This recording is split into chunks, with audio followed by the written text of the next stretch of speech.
Hey everybody, Wyoming James checking in again for another day of coyote hunting.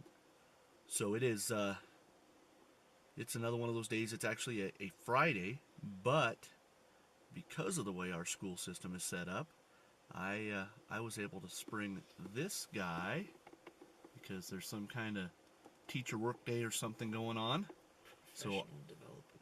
Professional development day. You heard it from the mouths of babes.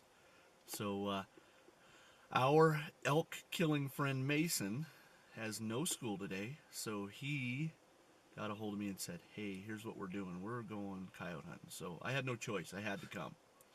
So we're out here. We're sitting here waiting for it to lighten up just a little bit. It's really foggy this morning, so we're just going to give it a little bit of time to lighten up, and then we're going to head in here and see what we can come up with. So, but we will be checking back in with you. We're on that other camera, the still photo camera that shoots video. We've done a few things to hopefully help that out. It has a brand new SD card in it. So with that in mind, we hope that we can get some really good video footage that's not as shaky. Mandy says that she doesn't like watching the shaky footage. So got a tripod, got this camera with image stabilization in it. So fingers crossed we'll end up with some really good coyote footage today, as long as the coyotes cooperate. So Wyoming James and Mason checking in with you. Stand by.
All right, so that was stand number one. You heard them howling at us. There was a group of them over the hill howling at us. And then not too long after that, I spotted that one headed kind of from our right to our left. And we couldn't get that one to come in. It was a lone coyote, and we just couldn't make any noises that made him respond. So we backed out of there nice and easy. And now we are headed to another spot. We'll make another stand back up in here and see what comes of that. So stay with us.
One day, if I die, this is how I'm going to do it.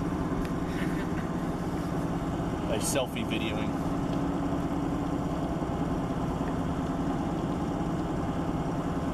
You're supposed to talk. Okay.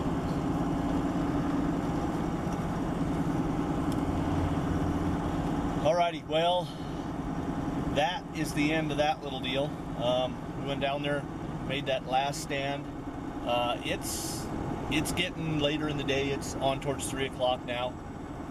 I told Mason I think it's wiser to call it a day, being that it's wind's blowing. It's picked up to probably 35 miles an hour now, and it's going to blow until that storm gets here. So rather than burn $3 a gallon diesel fuel out here trying to find coyotes that we can't call in, we've decided that we're going to just call it a day, and we'll come back out and do it again another day.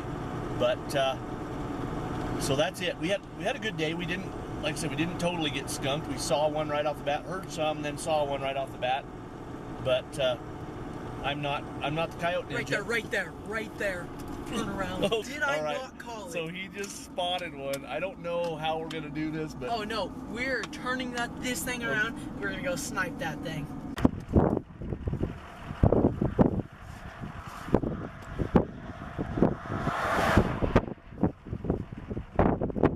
So there goes Mason's coyote. He was standing in the borrow ditch, and what we'd have normally done is gone back and found a road approach and tried to get in behind him and call him off of that carcass that he was eating on. But that's private right there on that side of the road, and so we can't do it. So we just gotta let him go. Gotta let him walk for another day.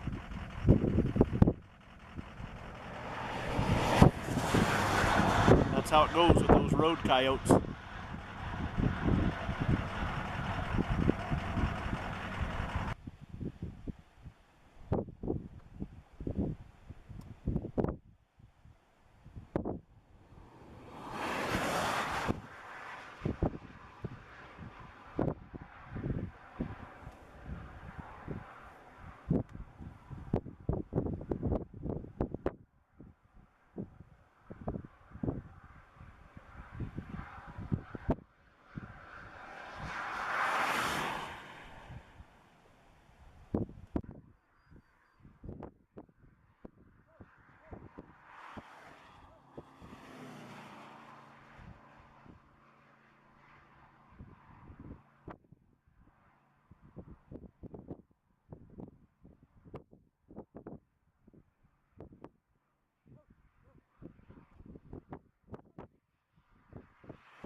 right, so carrying on.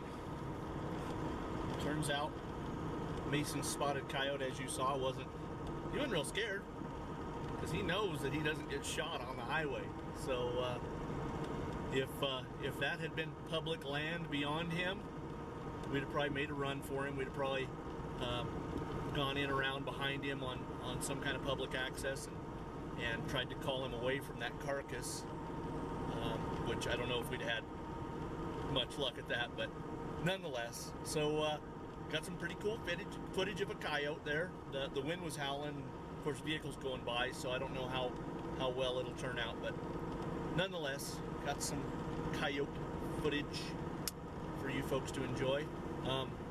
Yeah, sometimes, I can't tell you, I've probably seen more coyotes going down the highway than I have out hunting them, but you can't always get them. So we're just practicing a little bit of ethics there by not doing a drive-by fruiting on the coyote in the borrow ditch. So pretty happy about that. You know, the kiddo was it was really getting to him to sit there and watch a coyote and not fling lead at it, but you know, I had to explain that, hey, there's rules like that for a reason, and that's one of those that we just gotta let him walk. But I promise you, that one will come back to us like tenfold. Yeah, we'll end up benefiting out of that deal. But anyway, I tend to drivel on endlessly, so I'm going to stop right now. But yeah, that was a fun thing. Mason called it. As soon as we turned on the highway, he's like, you know, we're going to see one on the highway. And sure enough, we did. So that's it. That's it for the day number, what is this, day number 2 predator hunting. So Wyoming James, Mr. Ethical Mason, checking out from another day. Adios.